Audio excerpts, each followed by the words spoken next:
হজরত মুসা আলাইসাল্লামের আমলে দীর্ঘদিন যাবৎ বৃষ্টি বন্ধ ছিল। তার উম্মতরা তার কাছে এসে বলল, হে নবী, আল্লাহর কাছে বৃষ্টির জন্য দোয়া করেন। এই বৃষ্টিহীন গরম আর সহ্য হয় না। হজরত মুসা আলাইসাল্লাম সবাইকে নিয়ে বৃষ্টির জন্য নামাজ পড়ে দোয়া করতে শুরু করলেন। দোয়া করার সাথে সাথে রোদের তীব্রতা আরও বেড়ে গেল।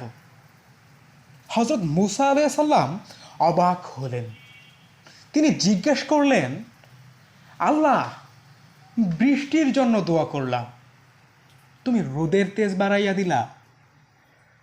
আল্লাহর পক্ষ থেকে জবাব আসলো, এই জমায়েতে এমন এক ব্যক্তি আছে যে 40 বছর যাবৎ আমার নাফরমানি, আমার বিরোধিতা করছে।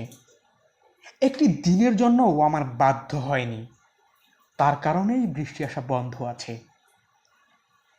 হজরত মুসা আলাইসাল্লাম জমায়েতের দিকে তাকিয়ে সেই অজানা লোকটিকে বের হয়ে যেতে বললেন।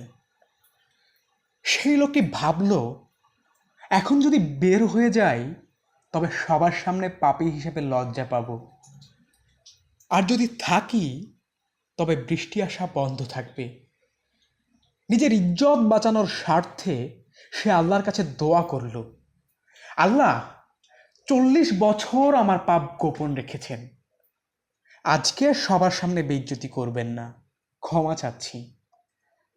একদিকে দোয়া শেষ হলো, অন্যদিকে আকাশ ভেঙে বৃষ্টি শুরু হলো।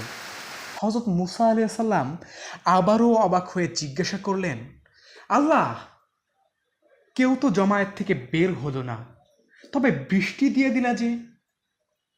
আল্লাহ জবাব দিলেন, যার কারণে বৃষ্টি আসা বন্ধ ছিল তার কারণেই বৃষ্টি শুরু হলো, আমি তাকে ক্ষমা করে দিয়েছি। 40 বছরের পাপ 10 সেকেন্ডে ক্ষমা। হজরত মুসা আলাইহিস সালাম জিজ্ঞাসা করলেন, লোকের নাম পরিচয় তো কিছুই জানালেন না। আল্লাহ বলেন, যখন পাপে ডুবেছিল তখন ওই জানাই নাই, এখন তওবা করেছে, এখন জানাবো।